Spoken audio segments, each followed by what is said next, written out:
Hello दोस्तों, मैं हूं नीरज और आप देख रहे हैं स्टडी कॉमर्स। और आज हम इस वीडियो में पढ़ने वाले हैं ग्रुप डायनेमिक्स के बारे में। ग्रुप डायनेमिक्स एक लेंदी टॉपिक है जिसे हम 2 या 3 वीडियो में कवर करने की कोशिश करेंगे। ये है पार्ट 1। हमने आप सभी के लिए एक टेलीग्राम ग्रुप बनाया है जहां आप सब एक दूसरे से इंटरैक्ट कर सकते हैं, साथ ही साथ अपने डाउट और क्वेश्चंस को भी पूछ सकते हैं। टेलीग्राम ग्रुप आप सभी के लिए बेनिफिशियल है, सो ज्वाइन नाउ। लिंक आपको डिस्क्रिप्शन में मिल जाएगा। आप हमारे लेक्चर की पीडीएफ भी डाउनलोड कर सकते हैं एट ₹500। आप इस दिए गए नंबर पे हमें पे कर सकते हैं। नंबर है 7317240017। आप हमें फ़ोन पे, गूगल पे या किसी भी यूपीआई के थ्रू पेमेंट कर सकते हैं। अगर आपको अभी भी कोई डाउट है तो आप इस दिए गए नंबर पे हमें व्हाट्सएप पे कांटेक्ट कर सकते हैं। आपके सिलेबस में ग्रुप डायनेमिक्स मेंशन्ड है, इसीलिए हम यहाँ पे इस टॉपिक को कवर कर रहे हैं। और ज़्यादातर स्टूडेंट्स का भी ये रिक्वेस्ट था कि सर ग्रुप डायनेमिक्स को सबसे पहले कवर करिए, इसीलिए हम इस टॉपिक पे वीडियो लेके आ रहे हैं। आगे बढ़ने से पहले हमेशा की तरह आप सभी के लिए एक क्वेश्चन। आपको बताना है कि इनमें से कौन सा फॉर्मल ग्रुप का फीचर नहीं है। Which of the following is not a feature of formal groups. क्या ये ऑप्शन ए है लार्ज इन साइज? क्या ये ऑप्शन बी है मोर रिलायंस ऑन पावर? क्या ये ऑप्शन सी है स्मॉलर इन नंबर्स? क्या ये ऑप्शन डी है constitution by management? Comment box में इस क्वेश्चन को अटेम्प्ट करिएगा। वीडियो के एंड में मैं आपको इस क्वेश्चन का आंसर प्रोवाइड कराऊंगा विथ प्रॉपर एक्सप्लेनेशन। अब बात करते हैं ग्रुप डायनेमिक्स की। तो मैंने स्टार्टिंग में आपको बताया कि ग्रुप डायनेमिक्स एक ब्रॉड टॉपिक है, एक लेंदी टॉपिक है जिसे हम 2 या 3 वीडियोस में कवर करने वाले हैं। तो आपको ये पता होना चाहिए कि इस वीडियो में हम क्या पढ़ेंगे। मैं चाहता हूँ कि आप एक कॉपी और पेन लेके बैठें और जो मैं अभी बोल रहा हूँ उसको साथ ही साथ नोट करते रहें, ताकि आपको पता चले कि इस वीडियो में हम क्या पढ़ने वाले हैं। तो इस वीडियो में हम सबसे पहले पढ़ने वाले हैं कि ग्रुप डायनेमिक्स क्या होता है, ग्रुप का मतलब क्या है यानी मीनिंग ऑफ ग्रुप, ग्रुप के कौन कौन से फीचर्स हो सकते हैं। उसके बाद हम ग्रुप और ऑर्गेनाइजेशन के बीच में डिफरेंस देखेंगे। उसके बाद हम टाइप्स ऑफ ग्रुप्स पढ़ेंगे, यानी ग्रुप के कौन कौन से प्रकार हैं वो पढ़ेंगे।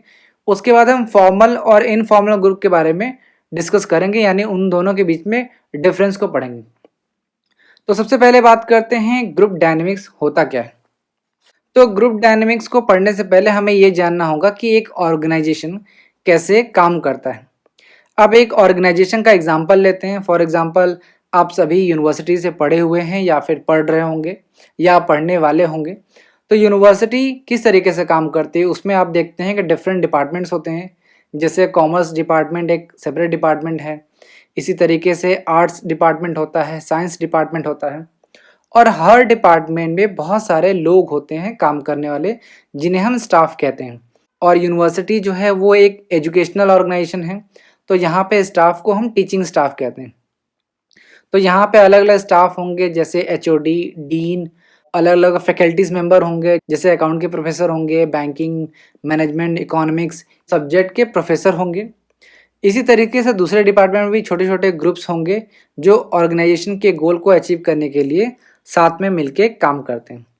तो अगर मैं ओवरऑल बात करूं कि एक ऑर्गेनाइजेशन किस तरीके से काम करता है, तो आप लेमैन लैंग्वेज में ये कह सकते हैं कि ऑर्गेनाइजेशन में जो भी लोग होते हैं, the people who work in the organization, जो ऑर्गेनाइजेशन में काम करने वाले लोग होते हैं वही ऑर्गेनाइजेशन को चलाते हैं। यानी कि जो पर्सन होते हैं, जो पीपल होते हैं, वही किसी भी ऑर्गेनाइजेशन को या तो बना सकते हैं या तो बिगाड़ सकते हैं। उसके सक्सेसफुल होने के चांसेस कितने हैं या फेलियर होने के चांसेस कितने हैं, ये डिपेंड करेगा कि वहाँ के जो पीपल हैं, वहाँ के जो स्टाफ हैं, वहाँ के जो एम्प्लॉय हैं, वो किस तरीके से काम कर रहे हैं। तो ये जो पीपल है, जिसे मैं लेमैन लैंग्वेज में बोल रहा हूँ पीपल, उन्हें ही ग्रुप कहते हैं। अब एक ऑर्गेनाइजेशन में फॉर्मल ग्रुप भी होता है और इनफॉर्मल ग्रुप भी होता है। तो ग्रुप डायनेमिक्स हमें ये बताने में हमको मदद करता है कि एक ग्रुप क्या है, व्हाट इज़ अ ग्रुप, और ये ग्रुप जो है वो कैसे फॉर्म्ड होते हैं, कैसे बनते हैं, उनका स्ट्रक्चर कैसे है, और इन ये जो ग्रुप हैं वो किस तरीके से काम करते हैं, किस तरीके से प्रभावित करते हैं अपने मेंबर्स को, या दूसरे ग्रुप्स को किस तरीके से अफेक्ट करते हैं, या फिर ऑर्गेनाइजेशन को किस तरीके से अफेक्ट करते हैं। तो यानी कि एक ग्रुप क्या है, वो किस तरीके से फॉर्म होता है, उसका क्या स्ट्रक्चर है, किस तरीके से काम करता है, किस तरीके से एक ग्रुप अपने मेंबर्स को इन्फ्लुएंस करता है या फिर दूसरे ग्रुप को इन्फ्लुएंस करता है, यही सारी एस्पेक्ट हैं। इन्हीं का सिस्टमेटिक स्टडी जो है ग्रुप डायनेमिक्स कहा जाता है। यानी कि ग्रुप डायनेमिक्स स्टडी है ऑफ ग्रुप। तो ग्रुप डायनेमिक जो टर्म है इसको दिया था कर्ट लेविन ने इन द ईयर 1930। 1930 में कर्ट लेविन, जो कि एक सोशल साइकोलॉजिस्ट हैं, इन्होंने इस शब्द को दिया है। ग्रुप डायनेमिक जैसे आप जानते हैं कि दो शब्दों से मिलकर बना है, ग्रुप और डायनेमिक्स। तो ग्रुप के बारे में आप सभी जानते हैं कि जब दो या दो से अधिक लोग असेंबल करते हैं, यानी एक साथ आते हैं किसी भी गोल को अचीव करने के लिए, तो उसे हम ग्रुप कहते हैं।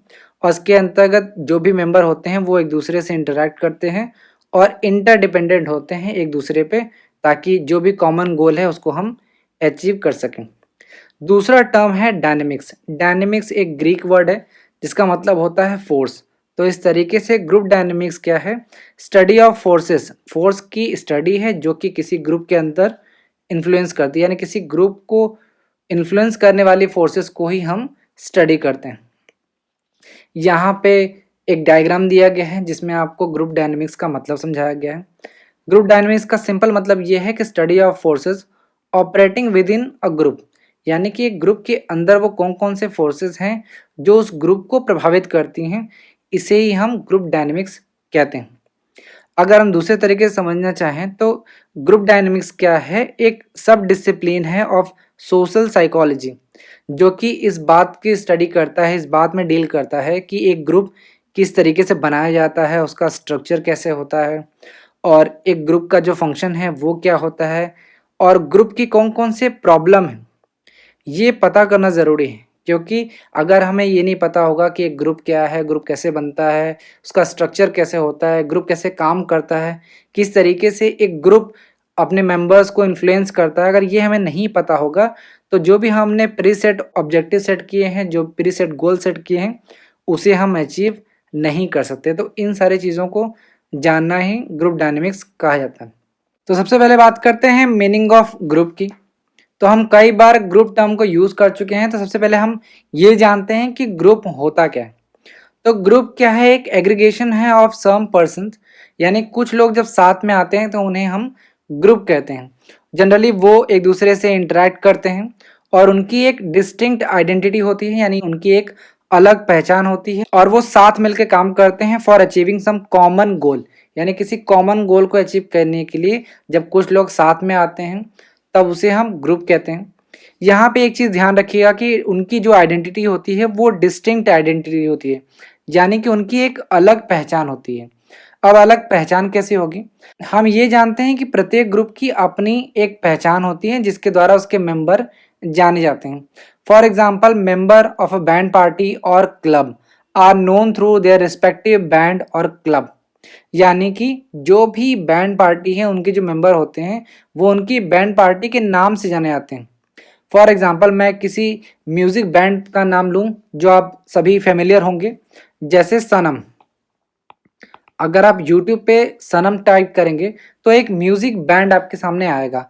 तो इस बैंड के जो भी मेंबर हैं वो इंडिविजुअली तो जाने जाते होंगे, लेकिन वो इस बैंड नेम से जाने जाते हैं, यानी कि जो म्यूजिक बैंड नेम है, जो पॉप रॉक बैंड नेम है सनम, इसके नाम से उसके मेंबर जाने जाते हैं। तो यहाँ पे ध्यान रखिएगा कि ग्रुप का मतलब है कि जब कुछ लोग साथ में एक साथ मिल के काम करते हैं, एक दूसरे से इंटरेक्ट करते हैं, किसी कॉमन गोल के लिए साथ में मिलके काम करते हैं, तो उसे ही हम ग्रुप कहते हैं। यहाँ पे एक चीज़ ध्यान रखिएगा कि कभी भी हम क्राउड यानी भीड़ को ग्रुप नहीं कह सकते, क्योंकि ग्रुप में जो भी मेंबर होते हैं उनका एक दूसरे से इंटरेक्शन नहीं होता है और वो एक दूसरे पे इंटरडिपेंडेंट भी नहीं होते हैं और उनकी एक डिस्टिंक्ट आइडेंटिटी भी नहीं होती और कॉमन गोल तो बिल्कुल नहीं होता है। तो ये है मीनिंग ऑफ ग्रुप। अब बात करते हैं फीचर्स ऑफ ग्रुप के बारे में, यानी कि एक ग्रुप की कौन कौन सी विशेषताएं हो सकती हैं। तो फर्स्ट पॉइंट है टू और मोर पर्सन्स, यानी कि एक ग्रुप को बनाने के लिए कम से कम दो लोगों की आवश्यकता है। दो लोगों से कम में ग्रुप नहीं बनाया सकता, यानी कि एटलीस्ट टू पर्सन्स तो होने ही चाहिए ग्रुप को फॉर्म करने के लिए।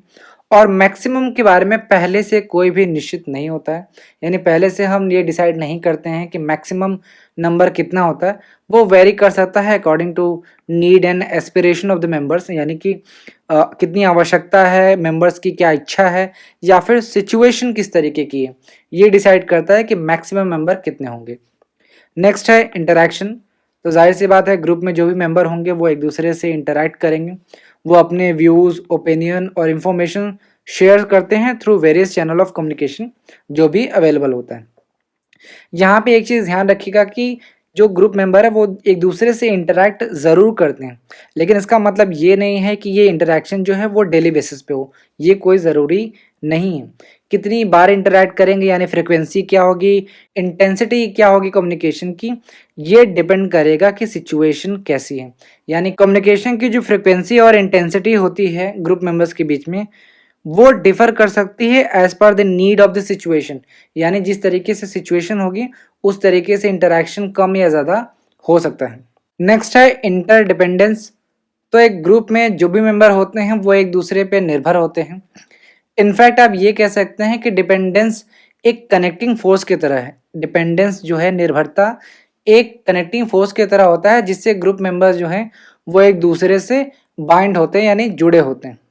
नेक्स्ट है डिस्टिंक्ट आइडेंटिटी, यानी कि ग्रुप की एक डिस्टिंक्ट आइडेंटिटी होती है, यानी अलग पहचान होती है।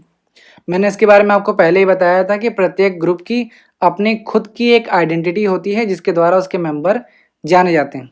फॉर एग्जांपल, अगर आपने बनारस बनारस क्लब का नाम सुना हो, ये वाराणसी में एक क्लब है, तो बनारस क्लब के जो मेंबर होंगे वो बनारस क्लब के नाम से ही जाने जाते हैं। तो यहाँ पे ग्रुप का यही फीचर होता है कि हर ग्रुप की एक सेपरेट आइडेंटिटी होती है और उसी आइडेंटिटी से उसके मेंबर जाने जाते हैं। जैसे यहाँ पे वही चीज़ लिखा गया है कि the member of a band party और a club are known through their respective band party और क्लब, यानी कि एक क्लब की जो भी आइडेंटिटी होती है उसी आइडेंटिटी से उसके जो मेंबर होते हैं उनकी पहचान होती है। जैसे मैंने आपको सनम वाले एग्जाम्पल में बताया था कि सनम क्या है, एक म्यूजिक बैंड है और उसके मेंबर इसी बैंड नेम से जाने जाते हैं। तो ये था डिस्टिंक्ट आइडेंटिटी। नेक्स्ट है कॉमन गोल। तो ग्रुप मेंबर्स जो होते हैं उनका एक कॉमन गोल होता है और उसी गोल को अचीव करने के लिए वो साथ में मिलके काम करते हैं। तो यदि कोई भी कॉमन गोल नहीं होगा तो ग्रुप मेंबर्स जो हैं वो कलेक्टिव एफर्ट यानी जॉइंट एफर्ट नहीं लगाएंगे। तो इसीलिए ग्रुप का एक फीचर होता है कि जो भी मेंबर्स होते हैं उनका एक कॉमन गोल होता है।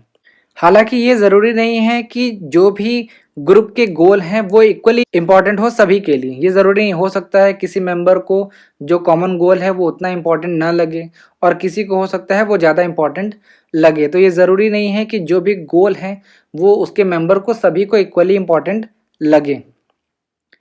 अब बात करते हैं ग्रुप वर्सेस ऑर्गेनाइजेशन, यानी ग्रुप और ऑर्गेनाइजेशन के बीच में क्या डिफरेंस है। तो साइज की बात करें तो ग्रुप का जो साइज होता है वो छोटा होता है as compare to organization. In fact group को हम न्यूक्लियस ऑफ एन ऑर्गेनाइजेशन कहते हैं, यानी हार्ट कह सकते हैं, एक तरीके से केंद्र कह सकते हैं। और ग्रुप की बात करें तो जब हम सेवरल ग्रुप्स को बनाते हैं तो वो ग्रुप मिलके एक बड़ा ऑर्गेनाइजेशन क्रिएट करता है। जैसे आप ये देख रहे हैं कि ये जो सर्कल है ये ऑर्गेनाइजेशन है और इस ऑर्गेनाइजेशन के बीच में छोटे छोटे ग्रुप्स है, आप देख रहे हैं छोटे छोटे ग्रुप्स है और ये ग्रुप जो है वो फॉर्मल इनफॉर्मल दोनों हो सकते हैं। नेक्स्ट है इमोशनल अटैचमेंट। तो मेंबर जो होते हैं वो ज़्यादा इमोशनली अटैच होते हैं किसी ग्रुप से एज कंपेयर टू ऑर्गेनाइजेशन, यानी ग्रुप में ज़्यादा इमोशनली अटैच्ड होते हैं। नेक्स्ट है इंटेंसिटी एंड इंटीमेसी। तो जो भी इंटरपर्सनल रिलेशन होता है, जो भी इंटरैक्शन या इंटरडिपेंडेंस होता है एमंग्स द मेंबर, वो ज़्यादा इंटेंस होता है, ज़्यादा इंटीमेट होता है ग्रुप में। यानी कि जो भी ग्रुप मेंबर होते हैं वो ज़्यादा तवज्जो देते हैं ग्रुप को, ज़्यादा क्लोज होते हैं ग्रुप के as compare to an organization. इस तरीके से आप कह सकते हैं कि ग्रुप जो है वो एक माइक्रो कॉन्सेप्ट है, यानी सूक्ष्म या स्मॉल कॉन्सेप्ट है, वेयर एज ऑर्गेनाइजेशन जो है वो एक मैक्रो कॉन्सेप्ट है, यानी एक लार्ज कॉन्सेप्ट है। अब बात करते हैं टाइप्स ऑफ ग्रुप की। फर्स्ट है primary group versus secondary group. तो प्राइमरी ग्रुप जो होता है वो स्मॉल होता है इन साइज और इसके जो मेंबर होते हैं वो एक दूसरे से काफ़ी इंटीमेट होते हैं, यानी कि काफ़ी क्लोज होते हैं और फ्रिक्वेंटली जो है वो फेस टू फेस इंटरेक्शन करते हैं, यानी सामने बैठ के बातचीत करते हैं। इसके एग्जांपल हो सकता है फैमिली, फ्रेंड्स, ये जो ग्रुप होते हैं, या वर्क ग्रुप जो है वो प्राइमरी ग्रुप होता है। जो प्राइमरी ग्रुप होता है उसका फॉर्म होने का कारण क्या है, क्योंकि इसमें एक या एक से अधिक जो फीचर्स होते हैं वो कॉमन होते हैं, तभी हम प्राइमरी ग्रुप को फॉर्म करते हैं। जैसे फॉर एग्जांपल आपका कोई फ्रेंड है, तो आप उसको अपना फ्रेंड क्यों बनाते हैं, क्योंकि हो सकता है कि कोई कॉमन फीचर हो। जैसे हो सकता है कि आपके और आपके फ्रेंड का जो एज है वो लगभग एक जैसा हो, रीजन जो है वो भी सेम हो, यानी अगर आप वाराणसी से हो तो आपका फ्रेंड भी वाराणसी से हो। रिलीजन हो सकता है सेम, यानी धर्म हो सकता है, आप हिंदू हो तो आपके फ्रेंड भी हिंदू हो। इसी तरीके से language, food habit, political thinking, या हो सकता है कि ह्यूमन नेचर जो है वो आपके फ्रेंड से मिलता हो। इस तरीके से आप ग्रुप फॉर्म करते हो। तो प्राइमरी ग्रुप को हम फ्रेंडशिप ग्रुप के नाम से भी जानते हैं। अब बात करते हैं सेकेंडरी ग्रुप की। तो सेकेंडरी ग्रुप जो है वो प्राइमरी ग्रुप के कंपैरिजन में जो है वो लार्जर होता है साइज में, और इसके जो मेंबर होते हैं वो ज़्यादा इंटीमेट नहीं होते, यानी ज़्यादा क्लोज नहीं होते, और फ्रिक्वेंटली फेस टू फेस जो मीटिंग है वो भी नहीं करते। फॉर एग्जांपल जो ट्रेड यूनियन के मेंबर हैं वो एग्जांपल हैं सेकेंडरी ग्रुप के, क्योंकि वो जो है बड़े साइज में होते हैं, उनकी जो नंबर्स हैं वो काफ़ी ज़्यादा होता है एक ग्रुप में, और वो फ्रिक्वेंटली एक दूसरे से बात नहीं करते। एक और चीज़ दिखाया गया है कि the member of the secondary group are not intimate and known to each other even they work together, यानी कि जो सेकेंडरी ग्रुप होता है वो एक दूसरे से इंटीमेट नहीं होते, वो बहुत ज़्यादा क्लोज नहीं होते जैसा आपने प्राइमरी ग्रुप में देखा, लेकिन हो सकता है कि वो साथ में काम करे फिर भी वो ज़्यादा एक दूसरे से क्लोज नहीं हो। तो उनका जो इंटरेस्ट होता है वो कॉमन इंटरेस्ट होता है, यानी हो सकता है कि वो साथ में काम कर रहे हों, तो इनका इंटरेस्ट कॉमन होने की वजह से सेकेंडरी ग्रुप को हम इंटरेस्ट ग्रुप कहते हैं।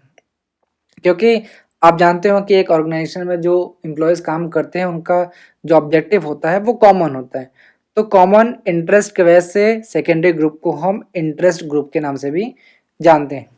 नेक्स्ट है membership group versus reference group. तो मेंबरशिप ग्रुप उस ग्रुप को कहते हैं जिसमें एक व्यक्ति वास्तव में उससे जुड़ा होता है, यानी मेंबर होता है, उसे हम मेंबरशिप ग्रुप कहते हैं। दूसरी तरफ रेफरेंस ग्रुप वो ग्रुप होता है जिसमें एक इंडिविजुअल जो है वो उससे बिलोंग नहीं करता, यानी उससे जुड़ा नहीं होता है, लेकिन जुड़ना चाहता है। हो सकता है कि एक इंडिविजुअल जो है वो बहुत सारे ग्रुप का मेंबर हो, लेकिन उसकी जो इच्छा है वो ये है कि वो किसी एक पर्टिकुलर ग्रुप से काफ़ी क्लोजली इंटीमेसी हो उसकी, यानी कि वो काफ़ी क्लोज हो किसी ग्रुप के। तो ऐसे ग्रुप को उस इंडिविजुअल के नज़रिए से रेफरेंस ग्रुप कहते हैं। मेंबर ग्रुप जिसमें इंडिविजुअल वास्तव में मेंबर है। रेफरेंस ग्रुप वो ग्रुप होता है जिसमें एक इंडिविजुअल बिलोंग नहीं करता बट उससे जुड़ना चाहता है। नेक्स्ट है command group versus task group. तो कमांड ग्रुप में सबऑर्डिनेट्स होते हैं जो डायरेक्टली किसी पर्टिकुलर सुपीरियर को रिपोर्ट करते हैं। फॉर एग्जांपल मार्केटिंग मैनेजर जो है वो सुपीरियर है, और उसके जो टीम मेंबर हैं जैसे सेल्समैन क्या हैं वो सबऑर्डिनेट्स हैं। तो सेल्समैन डायरेक्टली रिपोर्ट करेंगे मार्केटिंग मैनेजर को। तो ये है कमांड ग्रुप। इसके अलावा कुछ चीज़ें आपको जानना ज़रूरी है, जैसे कमांड ग्रुप जो है वो रेगुलर एक्टिविटी को परफॉर्म करने के लिए बनाया जाता है, और ये लॉन्गर लाइफ होता है, यानी कि ज़्यादा लंबे समय के लिए इसको बनाया जाता है। दूसरी तरफ जो टास्क ग्रुप होता है किसी पर्टिकुलर टास्क को कंप्लीट करने के लिए बनाया जाता है। इसके अंतर्गत जो भी एग्जीक्यूटिव और एम्प्लॉय होते हैं वो दोनों साथ में मिलके काम करते हैं, यानी किसी पर्टिकुलर टास्क को कंप्लीट करने के लिए एग्जीक्यूटिव और एम्प्लॉय साथ में मिल के आते हैं और टास्क को कंप्लीट करते हैं। फॉर एग्जांपल जो प्रोजेक्ट टीम होता है या फिर इंक्वायरी कमेटी होता है वो एग्जांपल है टास्क ग्रुप का। टास्क ग्रुप के अंतर्गत जो भी मेंबर होते हैं उनको जनरली बाहर से लेके आया जाता है उस टास्क को कंप्लीट करने के लिए। जैसे आपने कई बार देखा होगा कि प्रोजेक्ट टीम के अंतर्गत अलग अलग डिपार्टमेंट से लोगों को हायर किया जाता है। ध्यान रखिएगा, कमांड ग्रुप और टास्क ग्रुप दोनों बहुत इंपॉर्टेंट हैं। कमांड ग्रुप में बहुत सारे सबऑर्डिनेट्स होते हैं जो डायरेक्टली किसी पर्टिकुलर सुपीरियर को रिपोर्ट करते हैं, ये ध्यान रखिएगा।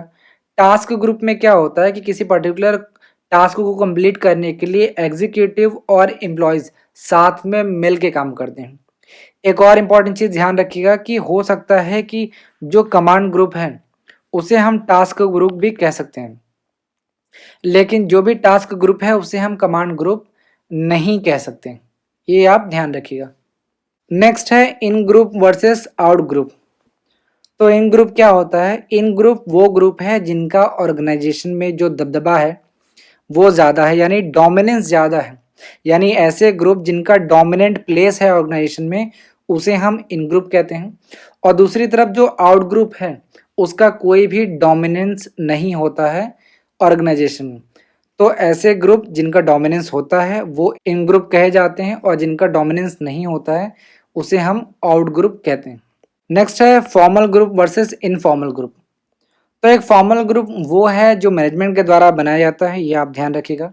यानी फॉर्मल ग्रुप वो ग्रुप है जो एक मैनेजमेंट के द्वारा बनाया जाता है for the attainment of organisational goal, यानी एक ऑर्गेनाइजेशनल गोल को अटेंड करने के लिए यानी प्राप्त करने के लिए जब मैनेजमेंट कोई ग्रुप बनाता है तो उसे हम फॉर्मल ग्रुप कहते हैं। वेरस इनफॉर्मल ग्रुप जो है वो नेचुरली होता है, नेचुरली बनता है, और इसमें मैनेजमेंट का कोई रोल नहीं होता है। और जनरली जो इनफॉर्मल ग्रुप होते हैं वो इंडिविजुअल गोल को कंप्लीट करने के लिए या फिर उसको प्राप्त करने के लिए बनाए जाते हैं। फॉर्मल ग्रुप मैनेजमेंट बनाता है ऑर्गेनाइजेशनल गोल को अचीव करने के लिए। इनफॉर्मल ग्रुप जो है वो नेचुरली या स्पॉन्टेनियसली बनता है और ये इंडिविजुअल गोल को अचीव करने के लिए बनाया जाता है। अब बात करते हैं difference between formal group and informal group, ये बहुत इंपॉर्टेंट है। फर्स्ट है फॉर्मेशन। तो मैंने आपको अभी बताया कि फॉर्मल ग्रुप जो है वो मैनेजमेंट द्वारा बनाया जाता है और ये डेलिबरेटली बनाया जाता है, यानी जानबूझ के प्री प्लान के साथ बनाया जाता है। वेरस इनफॉर्मल ग्रुप जो है वो स्पॉन्टेनियसली बनता है, यानी कि विदाउट एनी प्लानिंग ऐसे ही नेचुरली बन जाता है। फॉर्मल ग्रुप के जो मेंबर होते हैं वो सेलेक्टेड होते हैं बाय द मैनेजमेंट, यानी फॉर्मल ग्रुप में जो मेंबर होंगे वो कौन कौन होंगे ये मैनेजमेंट डिसाइड किया जाता है। वेयरएस जो इनफॉर्मल ग्रुप में जो मेंबर होते हैं वो लाइकिंग के बेसिस पे ज्वाइन किए जाते हैं, यानी कि अपनी पसंद के हिसाब से जो ग्रुप मेंबर होते हैं वो दूसरे ग्रुप मेंबर को ऐड करते हैं। नेक्स्ट है पर्पस। तो फॉर्मल ग्रुप का जो पर्पस होता है वो ये होता है कि ऑर्गेनाइजेशनल गोल को हम अचीव कर सकें। वेयरएस इनफॉर्मल ग्रुप का जो ऑब्जेक्टिव होता है वो ये होता है कि हम पर्सनल गोल को किस तरीके से अचीव कर सकते हैं। नेक्स्ट है साइज। तो फॉर्मल ग्रुप का जो साइज होता है वो लार्ज होता है as compare to informal group. Next है गवर्नेंस। तो फॉर्मल ग्रुप जो है गवर्नड होती है प्रीसेट प्रिंसिपल के द्वारा, जो प्रोसीजर्स हैं, मेथड्स है, रूल्स एंड रेगुलेशंस है एक्सेट्रा, इनके द्वारा गवर्न की जाती है। वेरस इनफॉर्मल ग्रुप जो है वो उनके खुद के नॉर्म्स, बिलीफ और वैल्यू से वो होता है। यहाँ पे नॉर्म्स का मतलब है स्टैंडर्ड। नेक्स्ट है लाइफ स्पैन यानी अवधि। Formal group generally longer duration के लिए बनाया जाता है, वेयरस इनफॉर्मल ग्रुप जो है उनका जो स्पैन ऑफ लाइफ है वो शॉर्टर होता है, यानी शॉर्टर स्पैन ऑफ सर्वाइवल होता है, यानी वो लंबे समय तक नहीं टिक पाते और उनका वाइंड अप हो जाता है। क्यों वाइंड अप होता है? क्योंकि जो मेंबर होते हैं उनके आपस में डिसएग्रीमेंट होने लगते हैं या फिर लोग अलग होने लगते हैं, इसलिए इनफॉर्मल ग्रुप जो है वो शॉर्टर स्पैन ऑफ सर्वाइवल होता है उसका। जो फॉर्मल ग्रुप होता है उसका ड्यूरेशन जो है वो लॉन्गर होता है। कुछ एग्जांपल देख लेते हैं फॉर्मल ग्रुप के, जैसे purchase committee, discipline maintenance committee या फिर स्टाफ वेलफेयर कमेटी।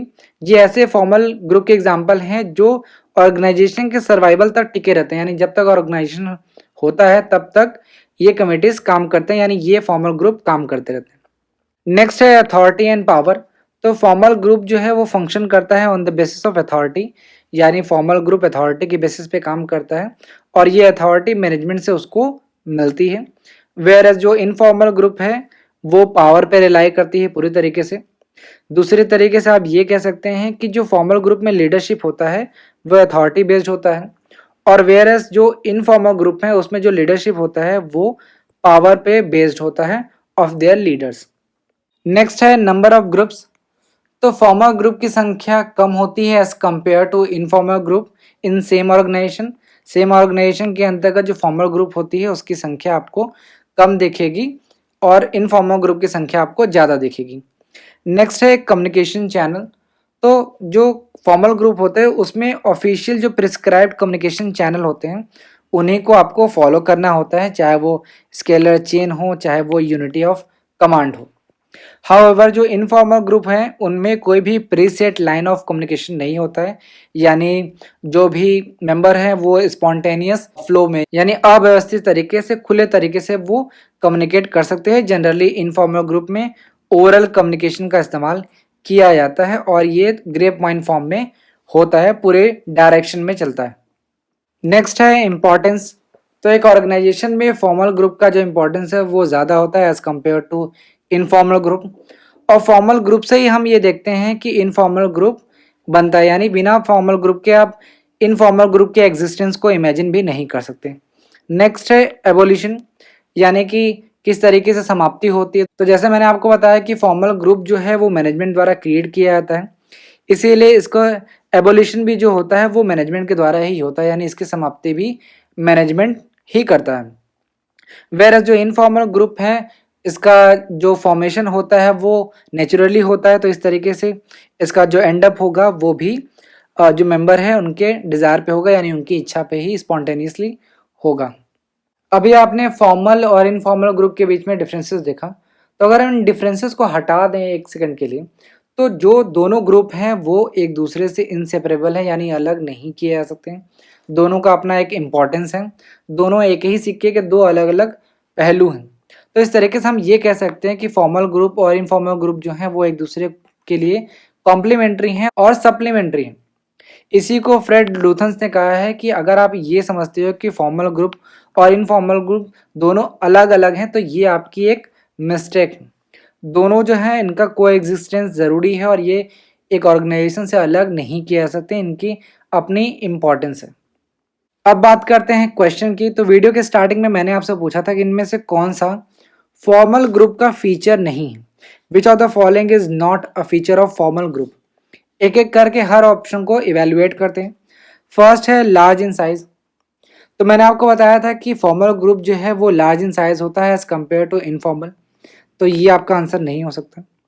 नेक्स्ट है मोर रिलायंस ऑन पावर।